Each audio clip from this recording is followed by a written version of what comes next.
Welcome to the Veterans Archives podcast, where we honor our nation's veterans by preserving and sharing their stories.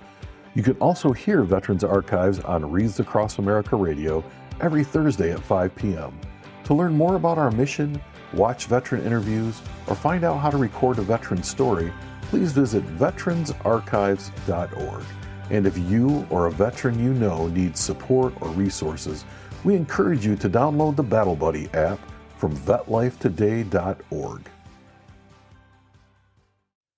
Today is Monday, July 27th, 2026. We're talking with David Cain, who served the United States Navy. So good afternoon, David. Good afternoon. I'm glad we could find an alternate place to meet since you had some work going on at your house. Yes. So, well, great. Well, thanks for coming here this afternoon. Sure. So we'll just go ahead and get started. When and where were you born?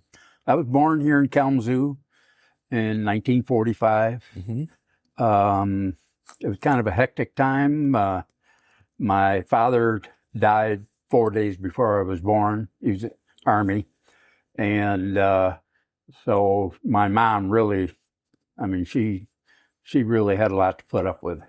Oh, and, yeah. So I was born 4 days later. So wow. Now, was he killed in the Army then? He was actually.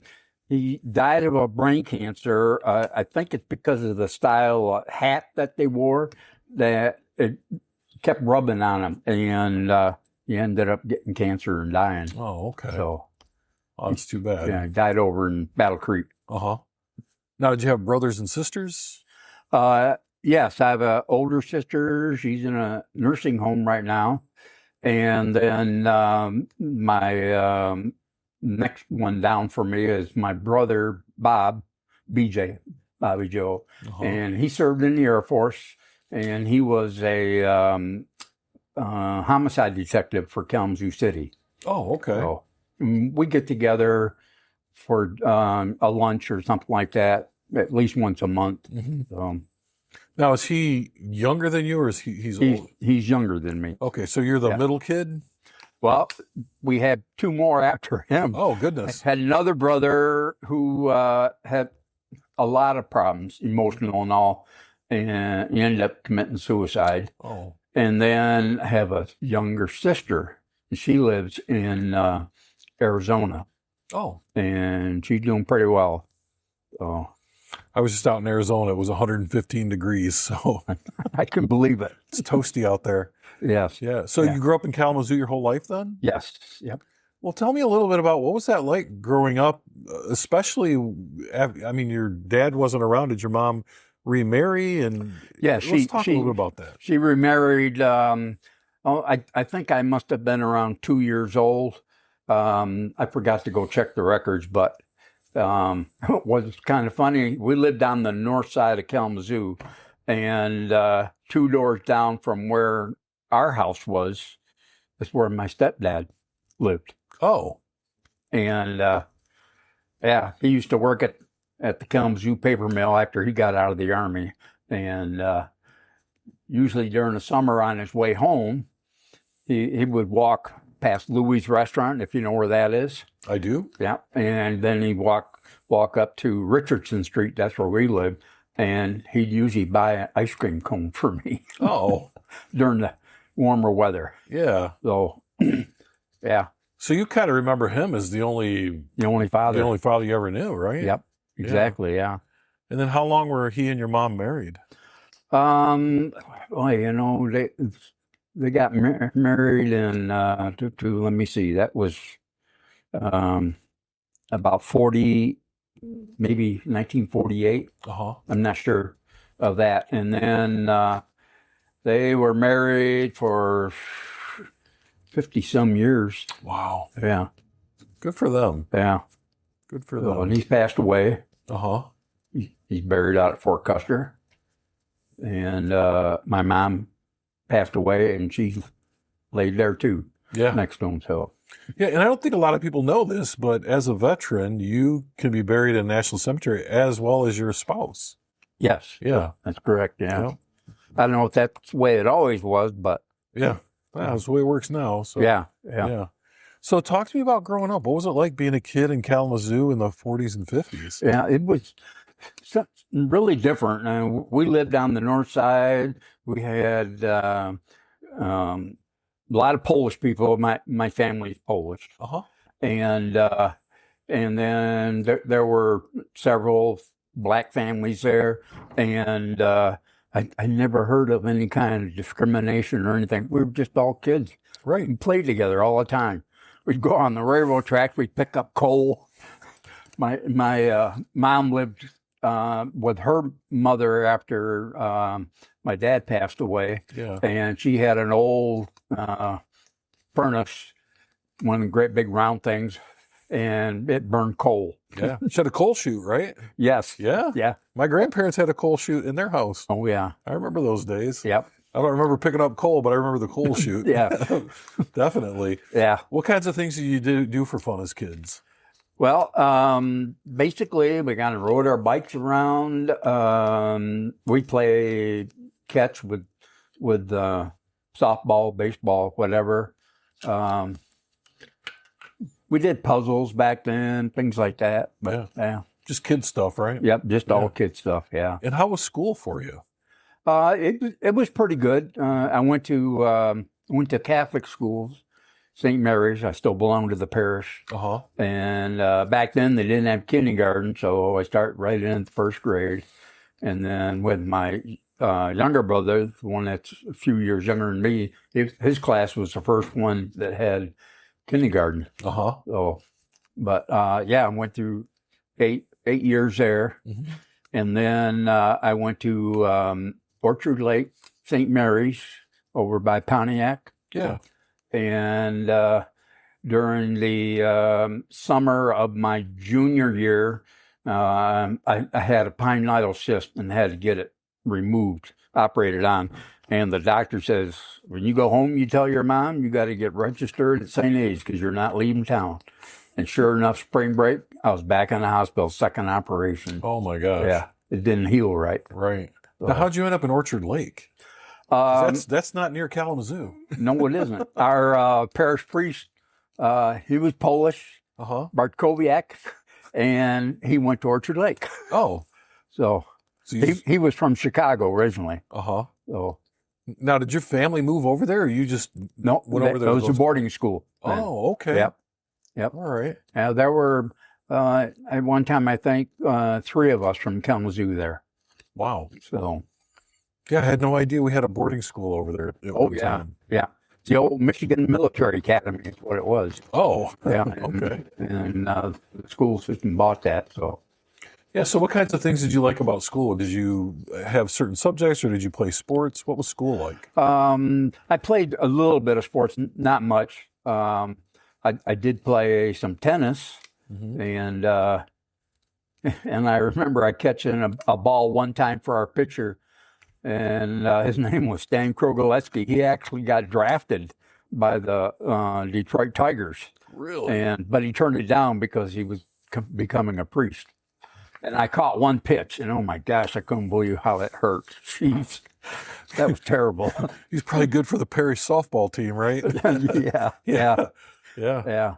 So we used to walk a lot. A good friend of mine lived a couple blocks away from us. He was a year younger than me, and so we used to walk around what we call Sunnyside Hills on the east side. It's all built up now with apartments, stuff like that. But that was supposed to be like the last Indian stance, their last battle that they did in Kalamazoo was there. Oh, okay. Supposedly. We actually found arrowheads by digging around. We found a few. So. I remember when I was a kid, you could find arrowheads pretty easily. Yeah. Not anymore, but back in the day. Back then, yeah. Basically, I used to walk and play catch with my buddy from down the road there. So yeah.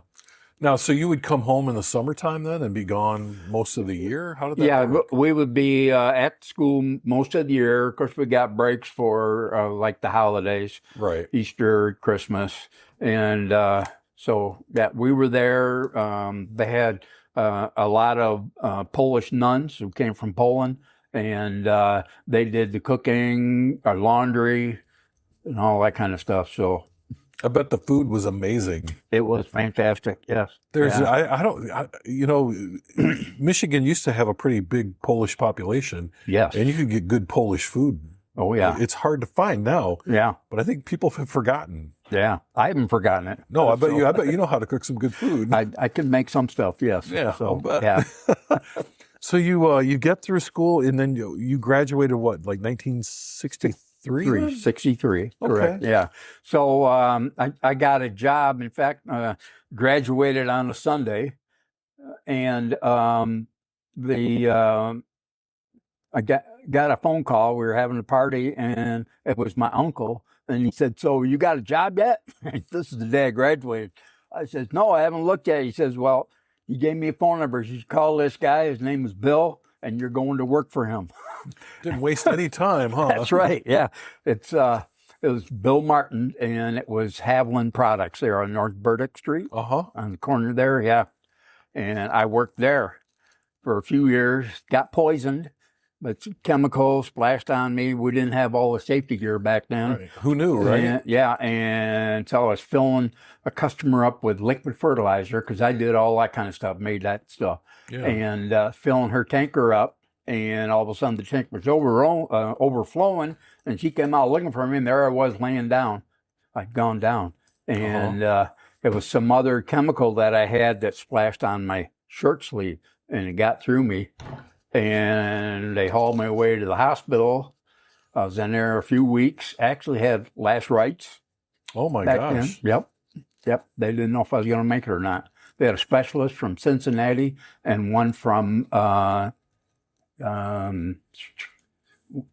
Washington, someplace in Washington, that worked on me. So, yeah, that was weird. Yeah, that'd be really scary, I would think. Yeah.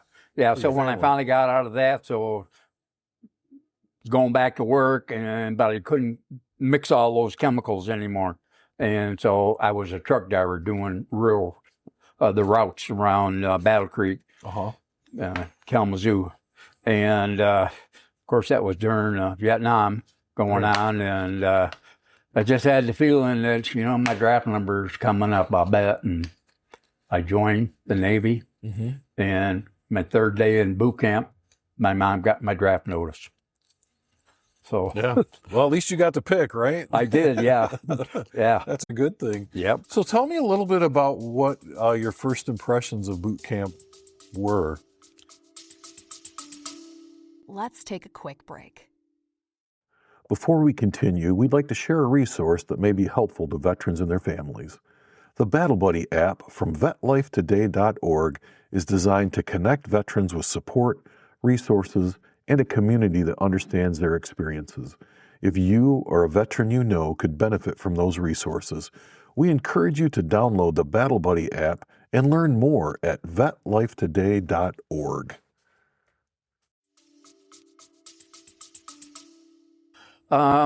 Really, they weren't that bad for me. I'd been in scouting, for a long time, and kind of remind me a little of that. But we had 100 recruits in the company, and the one guy that had some college experience, he was like the leader of our group.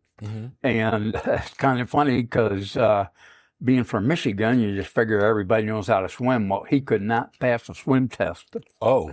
And so he didn't graduate with us. Oh, no. But yeah. I remember the whole swim test. We had to, I don't know if you guys had to do this, we had to like inflate our dungaree pants so we could float. Yep. We learned all kinds of cool stuff. Yeah. Yeah. Yeah. And now, did you go to Great Lakes then? Yes, I did. Yeah. And what time of year was that? I went there in August. And I don't remember. I think I was there maybe, I can't remember how many weeks now. I know things have changed. But I think it's like 8 weeks or something like that. It's 8 weeks now, or was recently, but it was a little longer than that. Yeah. So then I got orders for Class A boilerman school. So we got 2 weeks leave first, after boot camp and home, and then went back to Great Lakes for boilerman school. And so that was a 12-week course, no, I take that back. That was a 10-week course. We got to the end of the 8th week, and they took a break, 2 weeks for the holidays. Came home. Well, we didn't quite make it home. We were in my wife's Volkswagen, and we got T-boned by an older lady driving a big black car. That's all I know. Yeah. And she hit us pretty bad. It took quite a while to get us out. My wife got it the worst because it hit on the passenger side. Yeah. And it took a while to get her out. And R.G. Hall, who owned the ambulance company, he got killed at our site. And trying to get the doors open, and sprung and hit him and killed him. Oh my gosh. So, yeah. Wow. So when did you get married? Got married. I think we missed part of something here. Well, it was like just before going into boot camp. Okay. Really. Yeah. All right. And how did you meet your wife? I worked with her sister at Haviland Products. Yeah. Where I worked. Okay. Yeah. All right. Yep. And So- you've been married for how long then? Ooh.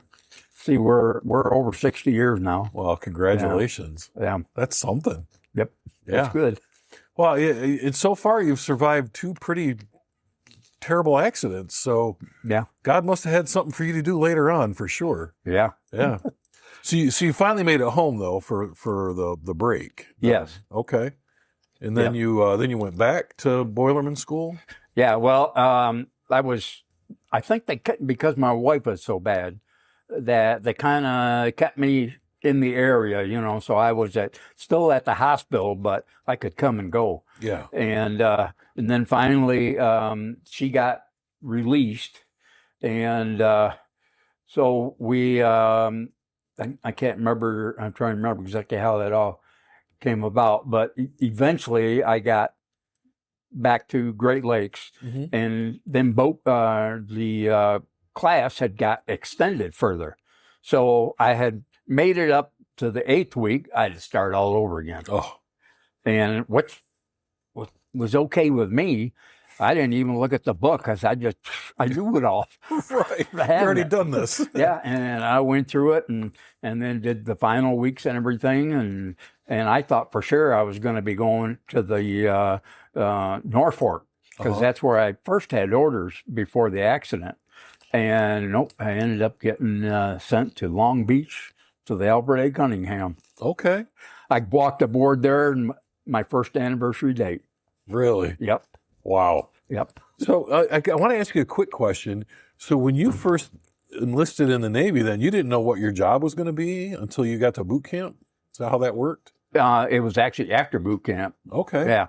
Yeah. Yeah, when they send you, either to a ship or most of them going to ships, but I went to a Class A school. Good. You were fortunate then to Yes, get it was schooling. good.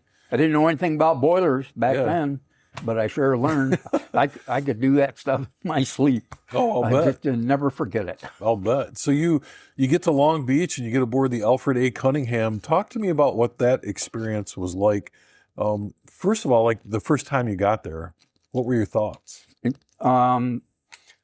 just looked really good to me. I was all excited about getting on there, Yeah. It's an older ship, It was built a little after I was born. Uh-huh. So, but yeah, and got along with everybody on there. Good friends just getting there. Yeah. And got into my berthing area and down to the boiler room and put me to work right away. Oh, I'll bet. Yeah. I'll bet. And did they have some practical jokes and stuff they played on you when you first got there? Yeah, all kinds of stuff like that. Yeah. Especially when we went across the equator. Oh, yes. Yeah. Yeah. So you're a shellback then. Oh, yeah. Yeah, that used to be quite an experience. Yes, yeah. I've been across that twice. Oh. So, yeah. So you got to be part of the hazing, and then you got to do the hazing then. Yeah. I didn't do much of the hazing. Yeah. I pretty much down the boiler room. Well, that was all going on. Somebody had to be down there. So Right. Yeah. Right. But And the boiler room's not only hot, but it's a dangerous place to work as well. oh right? yes, yeah, Yeah. yeah. Now, how long were you on the Cunningham? 3 years, short, maybe about a month or so, because I wasn't extending, So they end up sending me to a school, basically getting you ready for civilian life again. Yeah. I don't even remember what it's called. But so I went to work at ITT Henze, working on steam valves, safety valves, repairing them, making them look new. Yeah. Yeah. So talk to me about some of the places you went in the Navy. Well, what was your Navy experience like? Oh, it was really good. Of course, Hawaii, Yes. which is fantastic. And from there, we went to Midway and out to Formosa, Thailand. Yeah. And then with Japan, made several stops in Japan. And we basically worked out of Taiwan. So they would, when the ship was coming, they would have to lower a submarine down between two mountains, and that's the only way you could get in there. And so we did a lot of work there, make repairs, all kinds of repairs. Mm-hmm. There was always a tender there, had equipment on it for us. And then we got short leave too, so yeah, it's okay. I had my first drink of Johnny Walker Black Label. Guys that I stood watch with said, "You're going with us." Right. So, right. I remember when I got to San Diego when I was in the Navy, my friends all had to go down to Mexico. That was the big thing. Going down to Mexico. But so what do you think, like, what were some of your favorite places to go when you were in the Navy? Well, I enjoyed Hawaii. Actually, I took scuba gear my second trip over, and we had 2 sets of scuba gear, and we got 4 days leave there on our way back from Vietnam. So we used that. My buddies went out with me, so I like that. Japan was pretty nice. We didn't travel a lot there, but we did get to get to the enlistment club and places like that. And then, but I think my favorite one was Singapore and Hong Kong. I thought was really great too. I signed up for a tour. There was a whole bunch of us, and it included this gigantic circle that they made in the bay, and they had all kinds of food for us, and they bring it around. And so one of my buddies and I did that. Mm-hmm. That was really good too. So yeah. And so what was your mission there? What kind of things did you do as part of your part of being in the Navy? Were you part of a carrier group or? Yeah, we operated with a carrier most of the time. So like the USS Bennington, we operated with her quite a bit. And then another carrier, but I can't remember which one it was now. At another time, but so we plane guarded. So if planes were taking off, we would be in front of the carrier, off to the side a little bit, but in front in case the plane went down. Right. And when they were landing, we'd be towards the back end. Mm-hmm. So that's kind of what we did. And then we did a lot of firing on offshore too. Right. Did you have like a 5-inch gun on the front? We had 5-inch mounts. Yeah, 3 of them. Okay. So you actually did shore bombardment, that kind of stuff too. Oh yeah. We did a lot. In the evening, a couple times we shot phosphorus shells for our troops to light it up for them. Right. So yeah. And for people listening, we called it Willie Pete, right? White phosphorus. Yes. So you would shoot it up, and then I remember it had like a parachute on it. Almost like kind of like that. So it would hang in the air. Yeah. And you could really light stuff up with that. Oh yeah. I was surprised. Didn't want to get it on you, but you could. No. You could. I remember my first night off of the coast, Vietnam. My first cruise that we were looking for 2 down pilots, and I remember that I was out on the main deck waiting to go on watch when we pulled the first one up, and I'll never forget him. Leather jacket. He looked like he was Mexican, big long mustache. Just, I couldn't believe it. Yeah. So while I was down there, they found the other one too. Yeah. So, but we did save him. Oh, so, that's. Yeah. Yeah. I was going to ask if you had the occasion to actually do that kind of stuff. So. Yeah, we did. Yeah. Yeah. The ship did. Yeah. So and you made the ship run. So. Oh, yeah. Yeah. So when a task like that, when you're stopping and going and everything, I mean, that's a nightmare down in the boiler room. Yeah. Yeah. If they stop, and you don't catch it quick enough, you could blow the safety valve, but. Right. Yeah. Plus, you're making fresh water too, aren't you? I mean, that's all part of it. Yeah. Fresh water wasn't made in our boiler room. It was made in the evaporators were in the machine shop or in the machinist area. Right. So it had the forward fire room and then the forward machine shop, or not shop, machine, and then after fire room, and then the after machine. And if an evap went down, the ship got the fresh water, not the guys, right? That's right. Yeah, I remember taking saltwater showers. Yeah, we washed a lot of our dungarees in salt water down in the boiler room. Oh yeah, we get them cleaner because we had a 150-pound steam that we could stick down in a garbage can, and we had the soap and everything in there. Oh yeah, and then we drag them over the side of the ship for a few hours, rinse them off again. So even though you're in the engine room, you had the cleanest uniforms, right? Oh yeah, I was in the boiler room, not the engine. Oh yeah, room. I'm sorry, the boiler room. Yeah. I couldn't remember it's engine rooms. That's right. Yeah. Oh yeah, in the engine rooms, that's a whole different kind of dirty there. Yeah. And what's really weird is we got a new officer came aboard for the engineers. And so the first thing he did, all of us, we had to go through all the systems on the ship, all the engineering things. And when we did that, we found that the main evaporator had a petcock open on the bottom, and so they were making water, but they were dumping it in the bilges. Well, that's no good. No, I just remember when we got it underway, we just got past the breakwater there in Long Beach, and right away we're on ship's hours, water hours. Right. Yeah. Jeez. Someone didn't do a checklist like they should have. Yeah. So you could get a shower like every third day or so.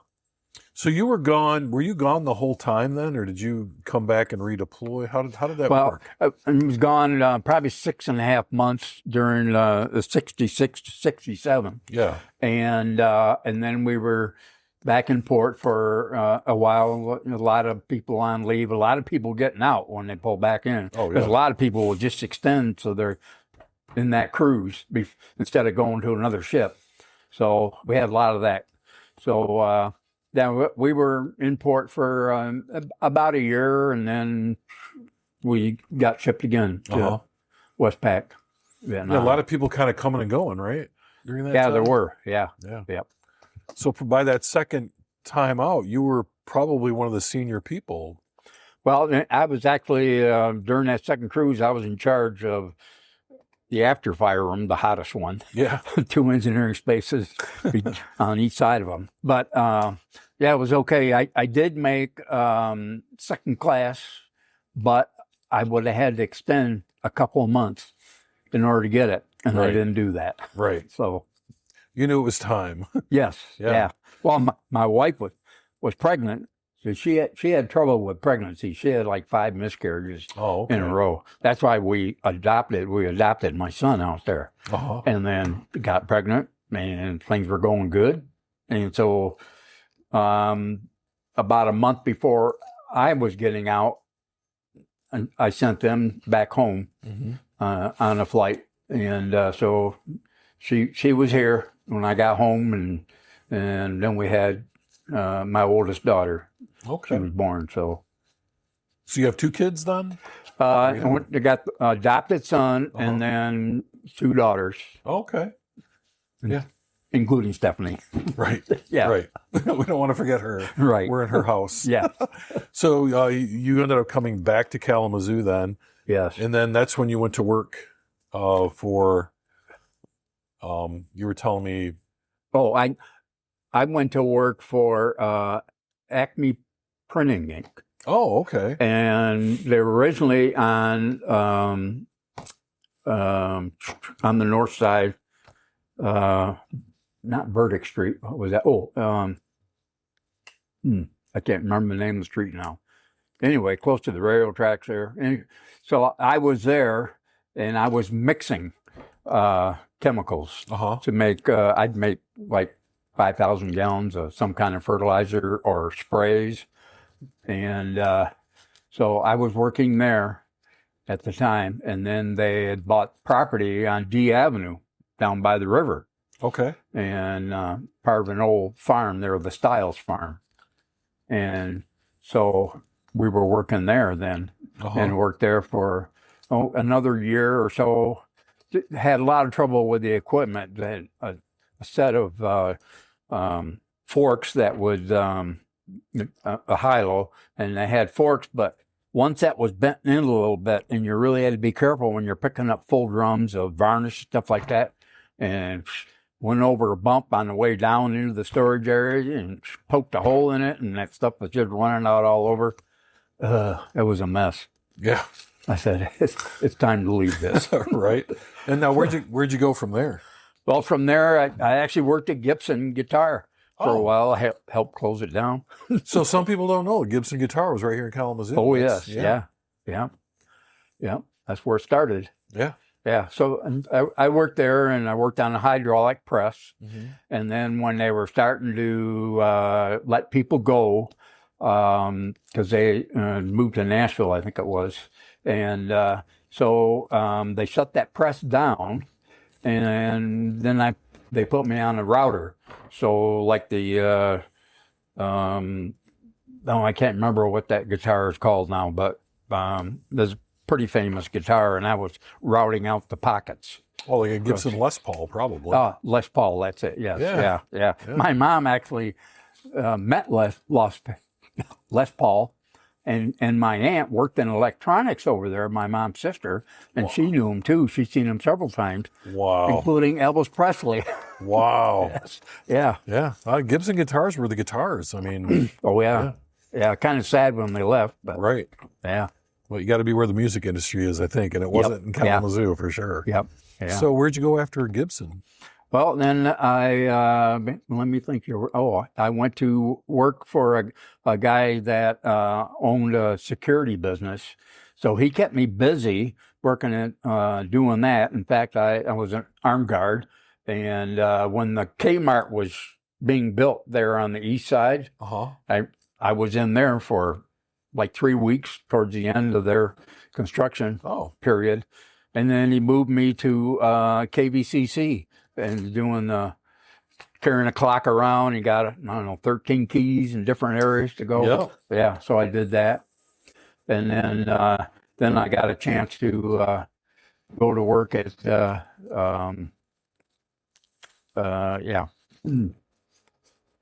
I went brain dead. It was doing landscape work. Okay. You did that for a while. Yeah, 22 years. Yeah. Yeah. It took my nephew's business. Okay. Oh, yeah. That's hard work in Michigan in the summer for sure. Oh, yeah. Kind of got the winters off, but Right. yeah. But we always would find something to do. Yeah. Anyway, so we clean windows. He does a lot of work out at Galt Lake. In fact, during the early spring, I fertilized for his customers now. And so just the last couple of years, I kind of slowed way down. Right. So I fertilize for him, and then during the fall we do leaf cleanup. We got one customer that, man, he wants a leaves picked up umpteen times. I'm not kidding you. One year we did it like 32 times. He does not want leaves in his yard, does he? And he's got like, I don't know, he must have 30 acres there, but it's just a section where it's landscaped, trees and beddings and stuff like that. So I enjoy doing that. Yeah. So, It pays the bills, right? yep, it does. Yeah. And it's good work. Yeah. Yeah. Well, I didn't even care if I got paid. I just like getting out and doing it. So, Right. Right. Well, you're outside. It's nice out. Most of the time it's nice out. yeah. Yeah. So you've continued doing that then. You're still. Yeah, I do I just do a little bit for him now, just because he's got a son that's working with him now. Yeah. And he's got another guy who's he's just out of high school last year, I think, who works for him too. So yeah. So, Excuse me. so what are some of your other interests? What are some of the other things you do other than work? Well, used to go fishing a lot. Mm-hmm. Haven't had my boat in the water in probably 5 or 6 years. Got it all fixed up a couple of years ago. Yeah. Got the trailer all fixed up and everything. So I'm going to haul it up north this next weekend. So, and maybe we'll get it in the water up there. Yeah. We go, my wife and I go kayak fishing Oh, up there, okay. but we're going to take the boat. So at least try using it for a while, and then, maybe we'll sell it. So, Yeah. Well, what about your kids? What do your kids do? well, my son, I don't remember the name of the place he works, but it's on the west side of town someplace. I'm not sure. He's moved around a little bit. So he works there. And then my oldest daughter, she just recently moved from Plainwell up to Irons. Yeah. She's Irons up there. And we have a place up there about 10 miles away from them. Oh, So very nice. her and her husband are up there. They just put a beautiful, large pole barn up, had it put up. Amish did a fantastic job on it. Yeah. It took them like a day to do this thing. And then right now they're waiting on a brand new home that's being built. They have the foundation all in, all the blocks and everything. It's all in, just waiting for it now. So they're staying at our place up there. Oh, They've been there for a little over a month in our place. So we have a place in Peacock. Okay. So Very nice. we like going up there and, taking it easy. We both walk when we're up there, and then we get out and go fishing when we can. Yeah. So, You have grandchildren too? yeah, we have some grandchildren. We got one here, and then her older brother is in Virginia, and we're traveling there at the end of this week. He doesn't know it. It's his birthday today. Oh, So, that's awesome. Yeah, so we're going there to surprise him. And then, like I said, my older daughter, she's up in Irons now. So she worked at Western for a long time. She still gets calls. She's a union rep type thing, and just it's a nightmare for her. Yeah. She still gets calls. Well, if you're good at it though, they want to talk to you. Yeah, right.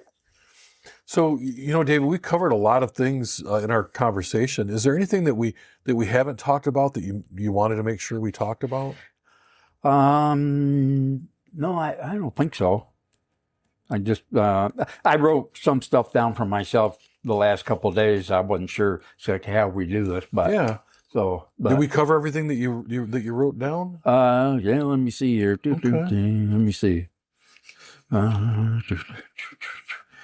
Great Lakes. Yeah, because it's your story, so I want to make sure that we get everything. Yeah.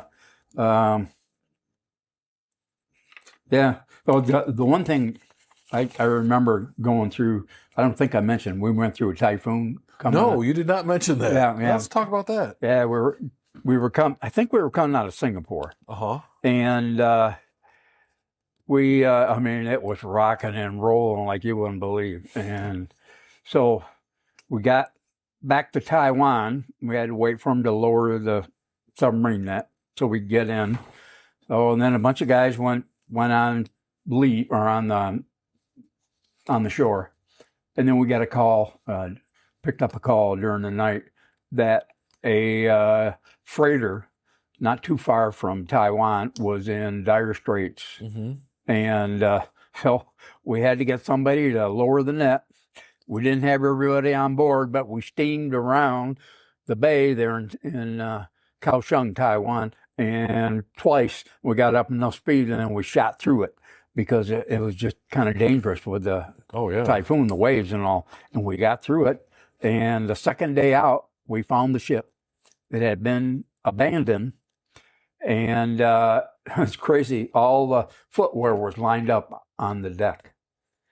And so we towed it back and we got it into Taiwan, and then we turned it over to the owners of the boat. They got a hold of them. Yeah. So I don't know if we actually pulled it into the bay. I think it was outside. We waited for them to come there. That's what it was.